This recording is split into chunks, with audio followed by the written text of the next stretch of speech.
आज हम सबसे पहले भारत के स्कूलों में हुए उस धार्मिक विस्फोट का विश्लेषण करेंगे जिसके तहत स्कूलों में मदरसा पद्धति को लागू करने की कोशिश की जा रही है।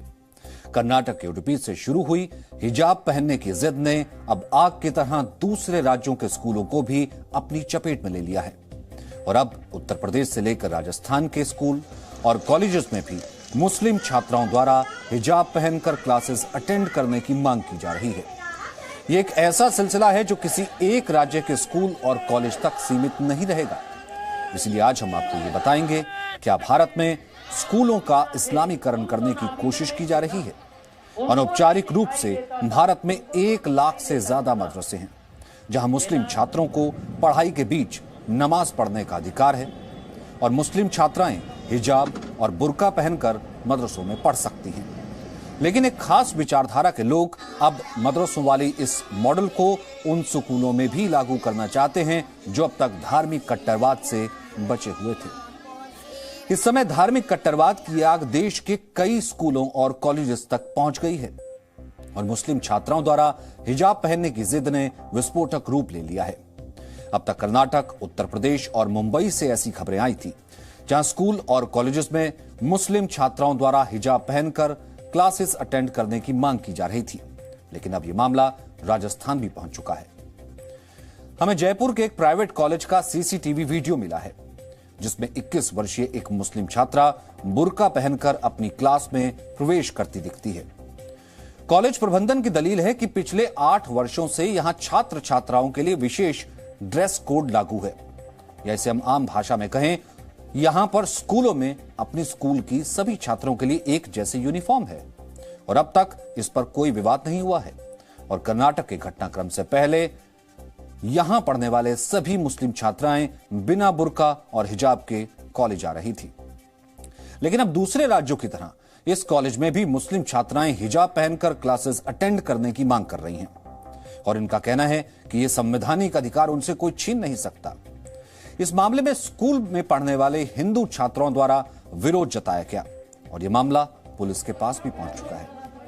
सोचिए कितना दुर्भाग्यपूर्ण है कि जिन कॉलेजों में पहले से ड्रेस कोड लागू है, यूनिफॉर्म लागू है, अब वहां भी मुस्लिम छात्राएं इसे मानने से इनकार कर रही हैं।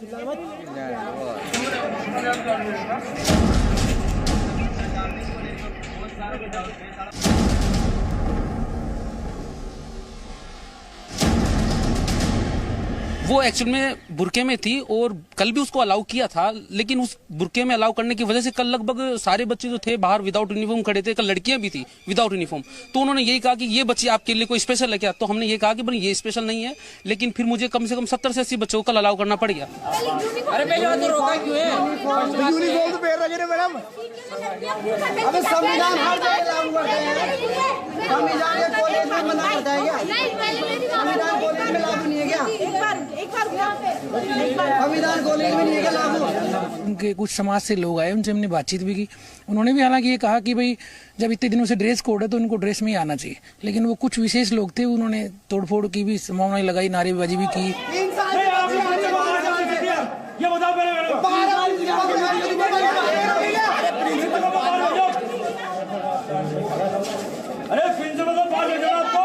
ये क्या होता है कि अगर विदाउट यूनिफॉर्म में अलाउ करते हैं तो बाहरी बच्चे जो सामाजिक तत्व टाइप के होते हैं वो कॉलेज में एंट्री कर देते हैं।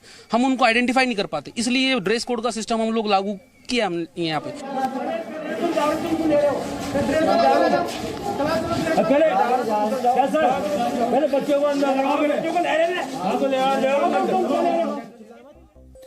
यह मामला कर्नाटक के उडुपी में एक सरकारी इंटर कॉलेज से शुरू हुआ था जिसे स्थानीय स्तर पर ही सुलझा लिया जाना चाहिए था, लेकिन एक खास विचारधारा के लोगों ने इसे सांप्रदायिक रूप देने की कोशिश की और इस समय स्थिति यह है कि महाराष्ट्र, हैदराबाद, पश्चिम बंगाल, कर्नाटक और उत्तर प्रदेश समेत कई राज्यों में हिजाब की मांग को लेकर विरोध प्रदर्शन हो रहे हैं। और हैरानी की बात यह है कि इन विरोध प्रदर्शनों का स्कूल में पढ़ने वाले छात्रों से कोई लेना देना नहीं है, बल्कि इस्लामिक संस्थाओं और मुस्लिम नेताओं द्वारा अलग अलग राज्यों में स्थानीय स्तर पर बड़े प्रदर्शनों का आयोजन किया जा रहा है। ऐसा ही एक प्रदर्शन महाराष्ट्र के मालेगांव में हुआ जिसमें पुलिस की अनुमति के बिना हजारों की संख्या में बुर्का पहनी महिलाएं शामिल हुई। इस मामले में पुलिस ने शिकायत दर्ज करके जांच शुरू कर दी है लेकिन हमारा सवाल ये कि विरोध प्रदर्शनों को लेकर नहीं है। आप विरोध प्रदर्शन कीजिए, ये भी आपका कॉन्स्टिट्यूशनल राइट है। हमारा सवाल उन 15 लाख स्कूलों में पढ़ने वाले 25 करोड़ बच्चों के भविष्य को लेकर है, जिन्हें धर्म की आग में धकेला जा रहा है।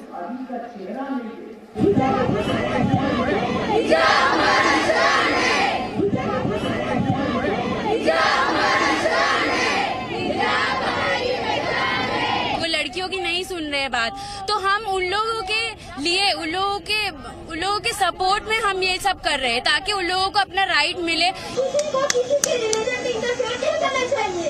आप अपने धर्म में खुश रहिए, हम अपने धर्म में खुश रहिए। लड़ने वालों का साथ दो, लिखने वालों का साथ दो, बोलने वालों का साथ दो। हमारा ध्यान मत पाड़े, हमें हमारे एजुकेशन से दूर करें, क्योंकि जब नॉन मुस्लिम लोग कुछ पहनते हैं तो हम लोगों तो कभी आवाज नहीं उठाते हैं कि आप ये मत पहनो। तो जब हम लोग हिजाब पहन रहे हैं तो किसी को क्या प्रॉब्लम हो रहा है?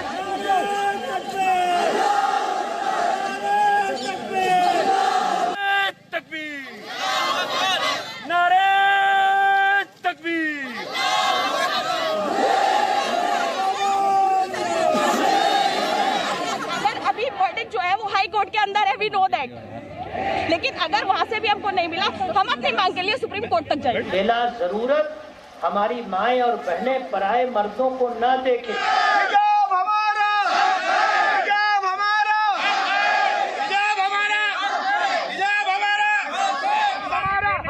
हिजाब हमारा, हिजाब हमारी, हिजाब हमारी, हिजाब हमारी। जो हम पर गैर कानून लाने की कोशिश करेगा, जो हम पर हावी होने की कोशिश करेगा, तो ये हमारी बहनों में जागरूकता पैदा होगी।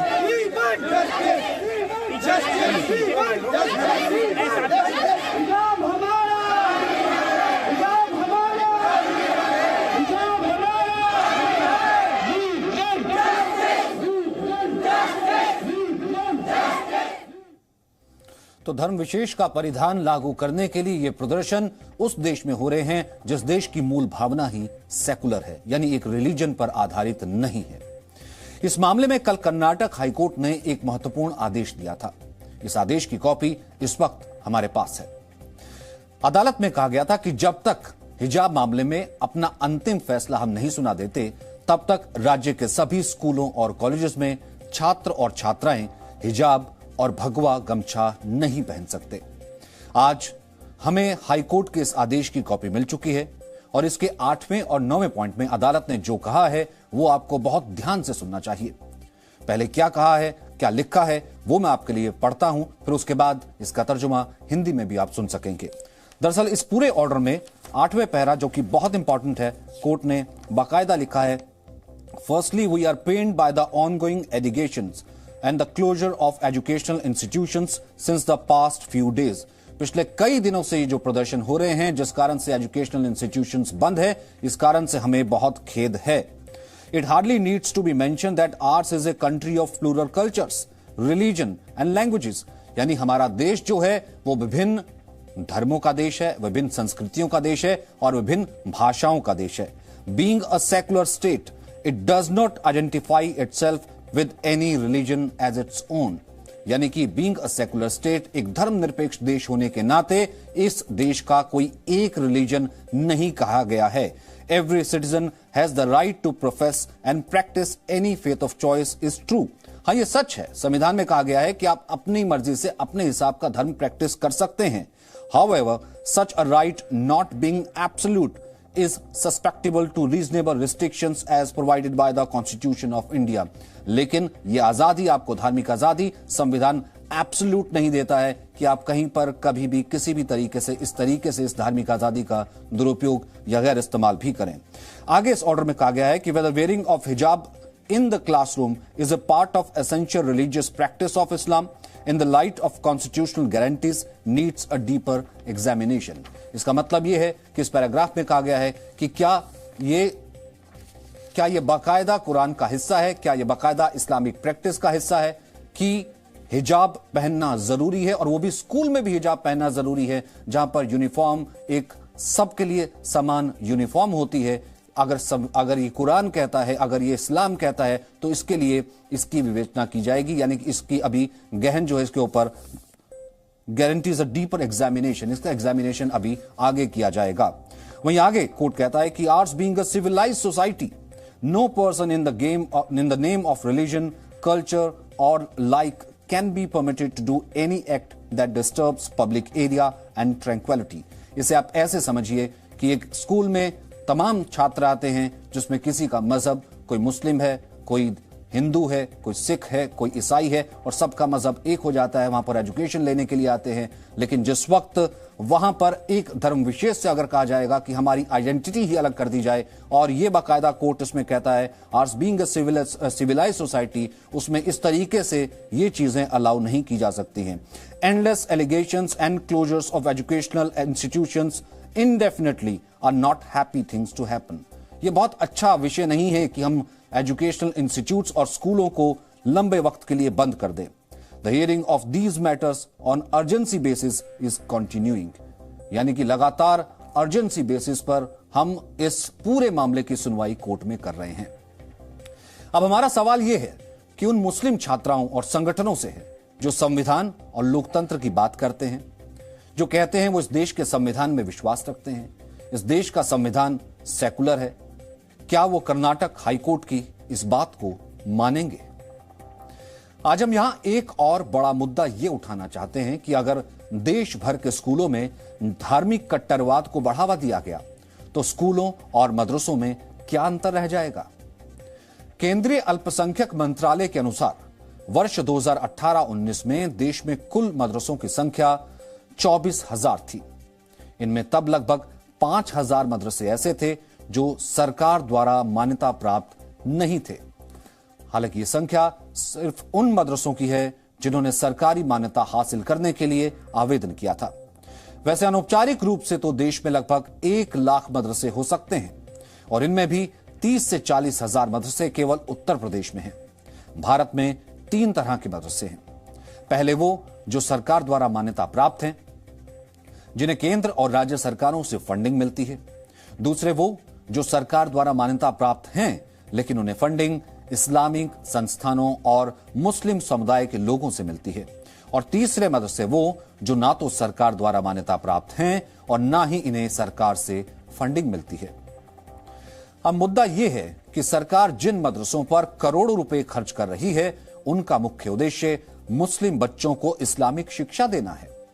इन मदरसों में 12वीं कक्षा तक पढ़ाई होती है और सरकार से फंडिंग लेने के लिए इन मदरसों को गणित, विज्ञान, भूगोल और अंग्रेजी के विषय की पढ़ाई भी बच्चों को करानी पड़ती है। लेकिन इसके साथ ही बच्चों की धार्मिक शिक्षा पर ज्यादा जोर दिया जाता है। मदरसों में बच्चों को छोटी उम्र से ही कुरान में कही गई बातों, इस्लामिक कानूनों और इस्लाम से जुड़े दूसरे विषयों के बारे में पढ़ाया जाता है और इससे कहीं ना कहीं बहुत से बच्चे एक धर्म की शिक्षा तक ही सीमित रह जाते हैं। अब सोचिए, अगर स्कूलों में भी मदरसों का यह मॉडल लागू हो गया तो फिर स्कूलों और मदरसों में क्या अंतर रह जाएगा? भारत का संविधान अल्पसंख्यकों को अपने खुद के शिक्षण संस्थान स्थापित करने और उनका प्रबंधन करने की पूरी आजादी देता है। संविधान के आर्टिकल 30 में इसका विस्तार से उल्लेख किया गया है। यही नहीं, भारत का संविधान यह भी सुनिश्चित करता है कि अल्पसंख्यकों द्वारा चलाए जाने वाले मदरसों और दूसरे शिक्षण संस्थानों को सरकार से आर्थिक मदद मिले। अब समझने वाली बात यह है कि जिन मुस्लिम छात्राओं को लगता है कि स्कूलों में उनके धर्म के अनुरूप नियम कानून और सिलेबस नहीं है, वो मदरसों में शिक्षा क्यों नहीं हासिल करती, जिन्हें भारत के इसी संविधान में तमाम अधिकार दिए हैं। मदरसों में मुस्लिम छात्राओं को इस्लाम धर्म का पूरा पालन करने की इजाजत है। अपनी भाषा में शिक्षा हासिल करने का अधिकार है। वो मदरसों में हिजाब और बुर्का पहनकर पढ़ सकती हैं। मदरसों में बाकी विषयों की पढ़ाई के साथ साथ कुरान और उसकी मान्यताओं की शिक्षा भी दी जाती है। इसके अलावा मदरसों में क्लास के दौरान 5 वक्त की नमाज भी पढ़ी जा सकती है और इस दौरान पढ़ाई भी रोक दी जाती है।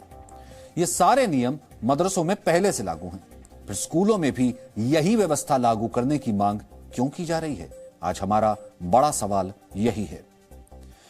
अभी हो यह रहा है कि कुछ मुस्लिम छात्राओं को मदरसे में तो शिक्षा हासिल नहीं कर दी, लेकिन वो मदरसा पद्धति को स्कूलों में ही लागू कराना चाहती हैं और इसी मूल सवाल की जड़ को आज आपको समझना है। पिछले दिनों कर्नाटक के मांड्या जिले में एक प्राइवेट कॉलेज की मुस्लिम छात्रा ने विरोध प्रदर्शन कर रहे हिंदू छात्रों के खिलाफ अल्लाहू अकबर के नारे लगाए थे और तब से ये मुस्लिम छात्रा हमारे देश में इस्लाम धर्म के ठेकेदारों के लिए प्रेरणा बन गई है। इस मुस्लिम छात्रा का नाम है मुस्कान और इसे कई संस्थाओं और मुस्लिम नेताओं द्वारा कैश प्राइजेस और दूसरे पुरस्कारों से सम्मानित किया जा चुका है और हर कोई इस छात्रा की हिम्मत की दाद दे रहा है, तारीफ कर रहा है। सोचिए, शिक्षा की बजाय अल्लाहू अकबर के नारे लगाना और कॉलेज में हिजाब पहनकर आना, क्या ये बहादुरी है? क्या आप इसे बहादुरी की एक मिसाल मानेंगे? आज हमारी टीम ने इस मुस्लिम छात्रा से बात की है और इस दौरान स्कूलों में धार्मिक कट्टरवाद की क्लास पर सवाल पूछे।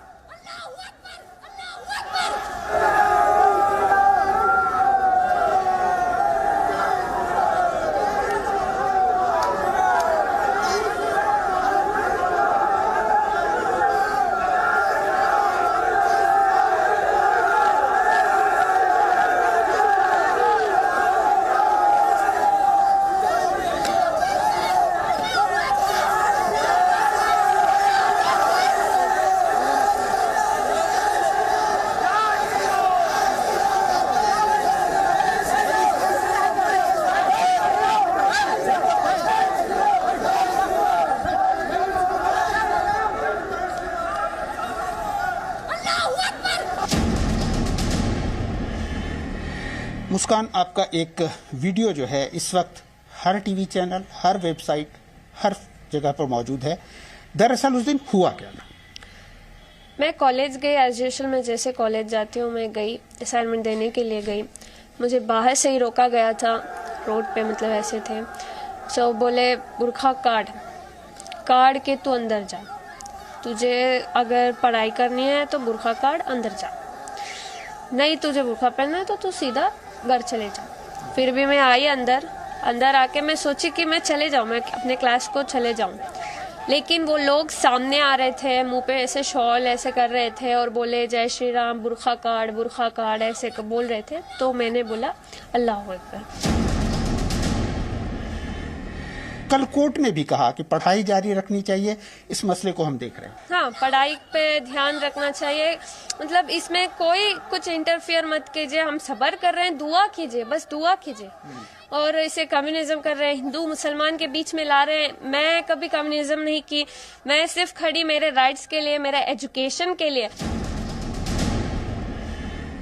हिजाब का मसला जो है वो अदालत तक जा पहुंचा है। इस पूरे मसले के ऊपर, हालांकि बात बहुत छोटी थी लेकिन अब बहुत बड़ी हो गई है, इस पूरे मसले के ऊपर में आप क्या सोचती हैं? हिजाब इज आवर प्रायोरिटी। सो हम बुरखा तो पहन के कॉलेज में नहीं जा, मतलब क्लास के अंदर नहीं जाते, सिर्फ एक हिजाब डाल के जाते हैं। तो हमें भरोसा है इंडियन कॉन्स्टिट्यूशन पे कि इंशाअल्लाह हमारे हक में फैसला होगा। तो Indian constitution doesn't go against any religion, so इंशाल्लाह we are waiting for that. इसके ऊपर एक तरह से सियासत भी हो गई, खासकर आप देखिए बहुत जगह आपका नाम लिया जा रहा है, बोला जा रहा है, ओवैसी साहब हो या प्रियंका गांधी हो, सब आपकी चर्चा कर रहे हैं। उस पर आप क्या बोलना चाहते हैं? मैं पॉलिटिक्स में तो नहीं उतर रही, मैं एक स्टूडेंट हूँ, मैं अपने एजुकेशन पे ध्यान करना चाहती हूँ, मैं पढ़ाई करना चाहती हूँ, मैं तो मतलब ऐसे पॉलिटिक्स में नहीं जा रही। लेकिन मैं ना एक स्टूडेंट हूँ, एक अभी मेरा एग्जाम भी है, मुझे पढ़ाई करनी है, मुझे आगे बढ़ना है। ये चीज को ना कम्युनिज्म मत करिए, हिंदू मुसलमान में ऐसे नहीं करना, हम सब एक साथ बढ़ेंगे अल्हम्दुलिल्लाह।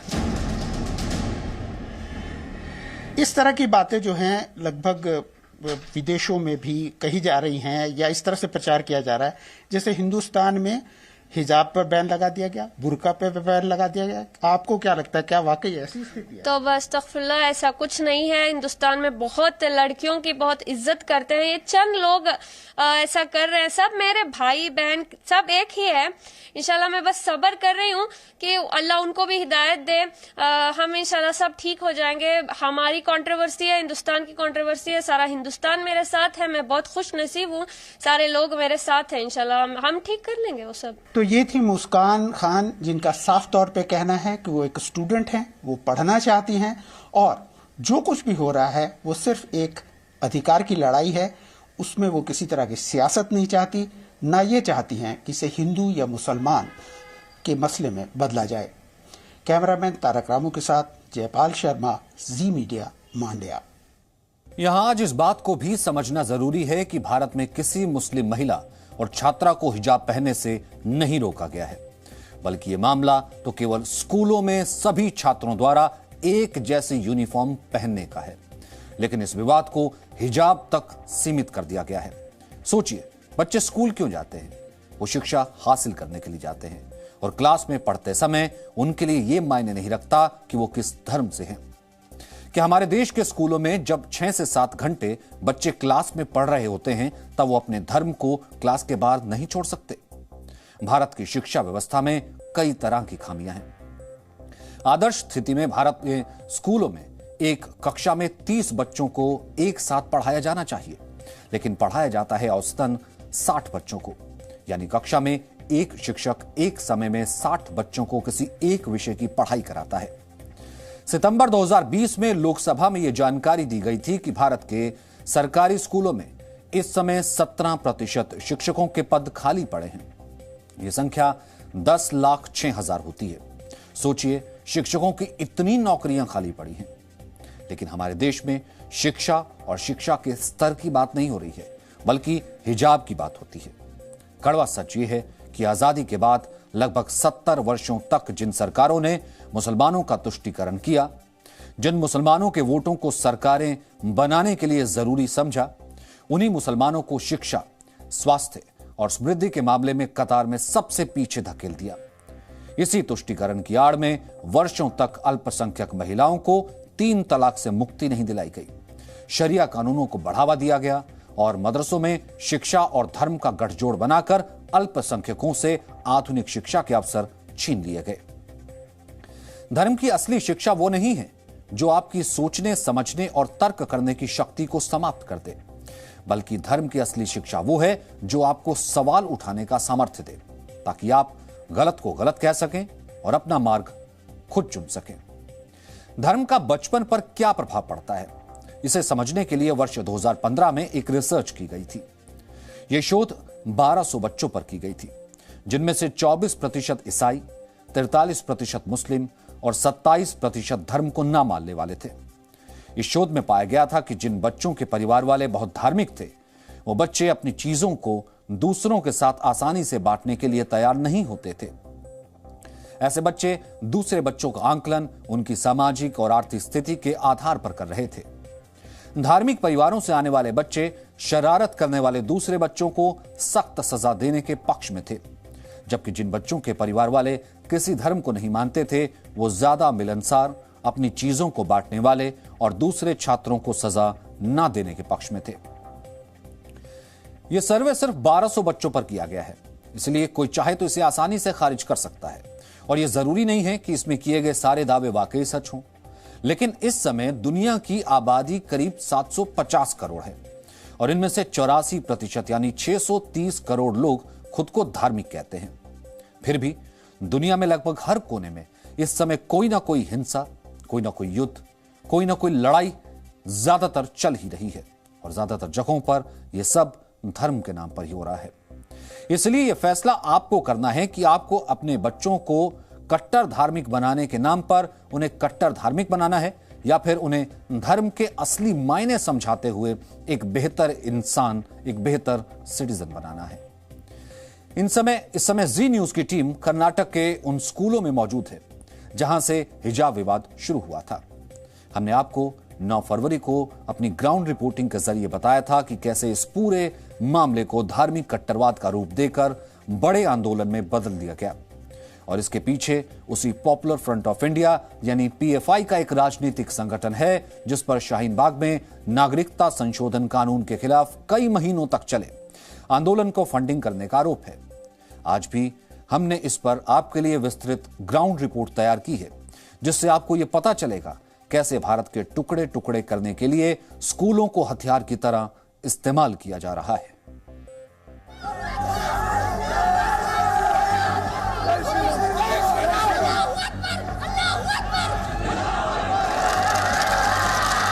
कर्नाटक के उडुपी से शुरू हुआ हिजाब विवाद पूरे देश में फैल चुका है।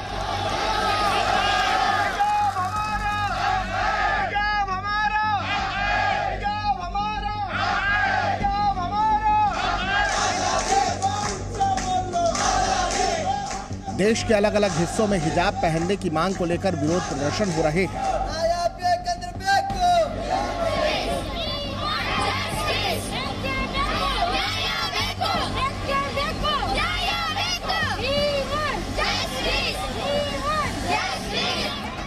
कर्नाटक हाईकोर्ट में स्कूलों में हिजाब पहनने से रोक लगाने के आदेश को चुनौती भी दी गई, लेकिन वहां से भी अंतरिम आदेश हिजाब पहनने के पक्ष में नहीं आया, बल्कि कोर्ट की तरफ से कहा गया कि जब तक इस पर सुनवाई पूरी नहीं हो जाती तब तक स्कूलों में यूनिफॉर्म पहनने का सरकार का आदेश मान्य होगा।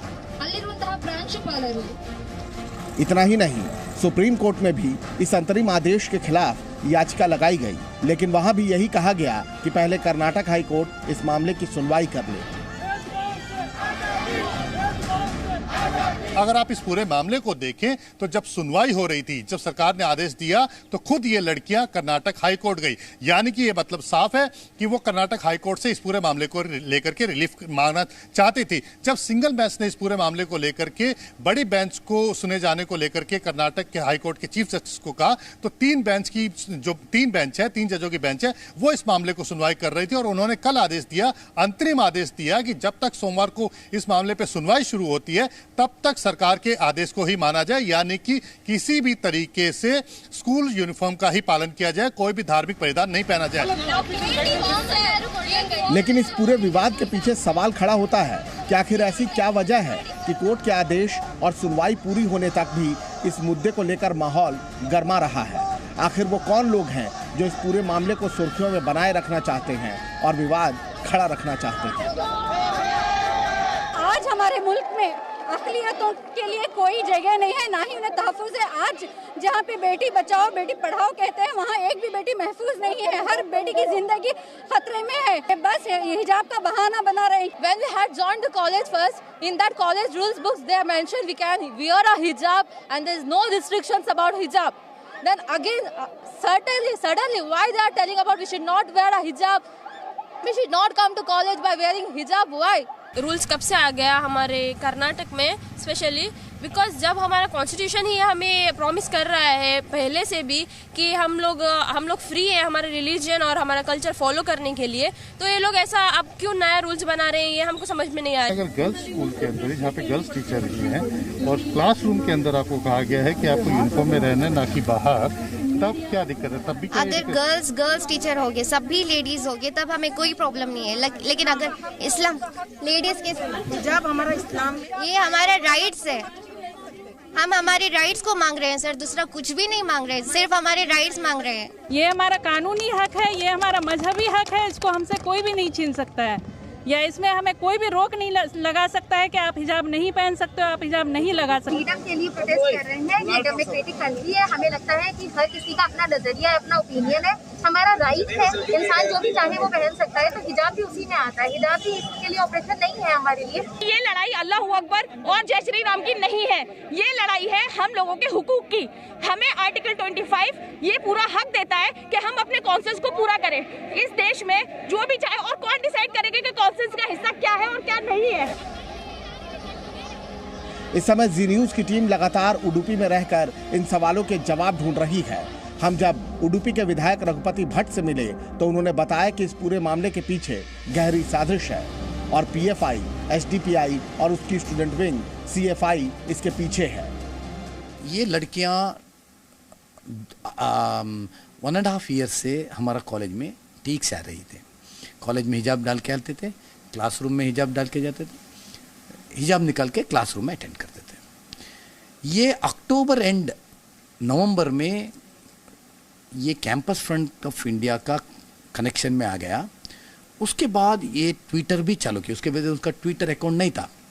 अक्टूबर 2 लड़कियां अक्टूबर एंड में, नवंबर में बाकी का ये ट्विटर अकाउंट में चालू किया। उनका प्रभाव आने के बाद उसका ट्विटर के अकाउंट को आप ठीक से देखा तो पूरा कैंपस फ्रंट का ही रीट्वीट करते हैं, इनका ट्वीट को उन लोग रीट्वीट करते हैं। दिसंबर में इन लोग डिमांड करना लगा कि हमको हिजाब चाहिए। ये भी कैंपस फ्रंट ऑफ इंडिया का ही साजिश है कि इन लोग इसको इश्यू को रेज करे बोल के ये दिसंबर में देख के ये इश्यू चालू किया।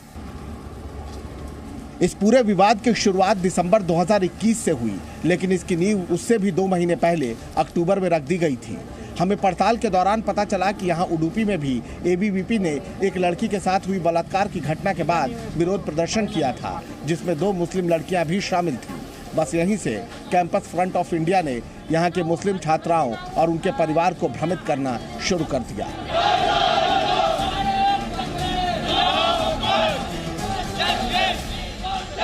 इस पूरे मामले को लेकर स्थानीय विधायक सरकार से जांच की मांग भी कर रहे हैं, ताकि ये पता लगाया जा सके कि इसके पीछे किस तरह की साजिश है, क्योंकि इस मामले में जिस तरह से सिर्फ 11वीं और 12वीं कक्षा में पढ़ने वाली लड़कियों को शामिल किया गया है, उससे ऐसा लगता है कि आने वाले चुनावों को लेकर ये साजिश रची जा रही है। जो कैंपस फ्रंट ऑफ इंडिया है वो उडुपी के अंदर जो 6 लड़कियां बैठी हुई हैं धरने के ऊपर, उसको पूरी तरह से बैकिंग कर रही हैं, उसको सपोर्ट कर रही हैं। Campus front of India SDPI जो पीएफआई की जो पॉलिटिकल विंग है उसकी स्टूडेंट विंग है। तो यानी कि आप देख सकते हैं कि इस पूरे विवाद के पीछे एक तरह से कहीं ना कहीं पीएफआई है। अब इस पूरे विवाद को अगर हम देखें तो ये कहीं ना कहीं ये चाहते हैं कि स्कूल के अंदर हिजाब पहना जाए और यहाँ इस पूरे इलाके के अंदर एक तरह से हिंदू वर्सेस मुस्लिम जो है वो एक तरह से लड़ाई छिड़ जाए, क्योंकि वो अपनी एक चुनावी जमीन जो है वो यहां पर लगातार तैयार कर रहे हैं और इसी को लेकर के वो लगातार इसको बैक कर रहे हैं। हमने उसी दिन पूछ ली थी उन स्टूडेंट से और जो कैंपस फ्रंट ऑफ इंडिया से है कि अगर हाई कोर्ट उनके खिलाफ फैसला देता है और सरकार के आदेश को मंजूरी देता है कि स्कूल के अंदर सिर्फ यूनिफॉर्म में ही आना होगा, तब भी उन्होंने साफ कर दिया था कि वो हाई कोर्ट के फैसले को नहीं मानेंगे। अभी तो फैसला आया भी नहीं है, सिर्फ अंतरिम आदेश आया हाई कोर्ट की तरफ से, जिसमें कहा गया है कि जब तक सुनवाई नहीं होती है तब तक स्कूल के अंदर सिर्फ यूनिफॉर्म ही अलाउड होगी। तो इससे मानसिकता का पता लगता है कि किस तरीके से वो इस पूरे मामले को तूल दे रहे हैं, किस तरीके से इस मामले को वो आगे लेकर के जा रहे हैं,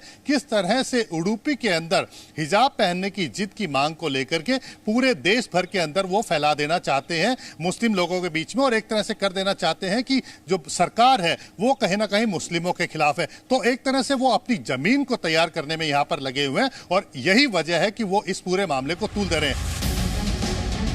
कर्नाटक में 2023 में विधानसभा चुनाव होने हैं और पिछले दिनों कर्नाटक के म्युनिसिपैलिटी चुनाव में एसडीपीआई को अच्छे वोट मिले थे और उडुपी से लगने वाले कापू में तो एसडीपीआई ने 3 सीटें जीती भी थी।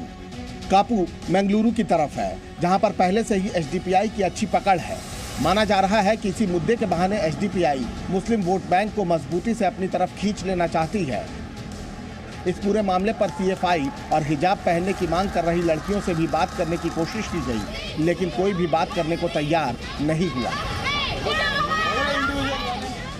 हालांकि हमारी टीम लगातार इस मामले को ग्राउंड जीरो पर रहकर इन्वेस्टिगेट कर रही है। दिसंबर महीने में उडुपी के गवर्नमेंट पीयू कॉलेज में 6 लड़कियां हिजाब पहनने की मांग को लेकर धरने पर बैठ गई। सबको यही लगा कि ये इन लड़कियों की जिद है, लेकिन स्थानीय विधायक और स्कूल के चेयरमैन का मानना है कि इसके पीछे गहरी और सोची समझी साजिश है, जिसके पीछे पीएफआई, एसडीपीआई और उसकी कैंपस फ्रंट ऑफ इंडिया है, जिन्होंने इस पूरी साजिश की नींव अक्टूबर महीने में ही रख ली थी। जब हमने इस बारे में कैंपस फ्रंट ऑफ इंडिया और इन लड़कियों से बात करने की कोशिश की तो कोई भी कैमरे पर सामने आकर बात करने के लिए तैयार नहीं हुआ, बल्कि इनमें से कई लड़कियां तो जो पता दिया हुआ था वहां से भी जाकर के कहीं दूसरे पते पर जाकर रहने लग गई हैं। उडुपी कर्नाटक से जितेंद्र शर्मा के साथ जयपाल शर्मा, जी मीडिया। हमें लगता है कि अगर देश की पाठशालाओं को धर्म की प्रयोगशालाओं में बदल दिया गया तो स्थिति देश को एक खतरनाक मोड़ पर ले जाएगी। Presenting B News app, available on Google Play and App Store. Download it now.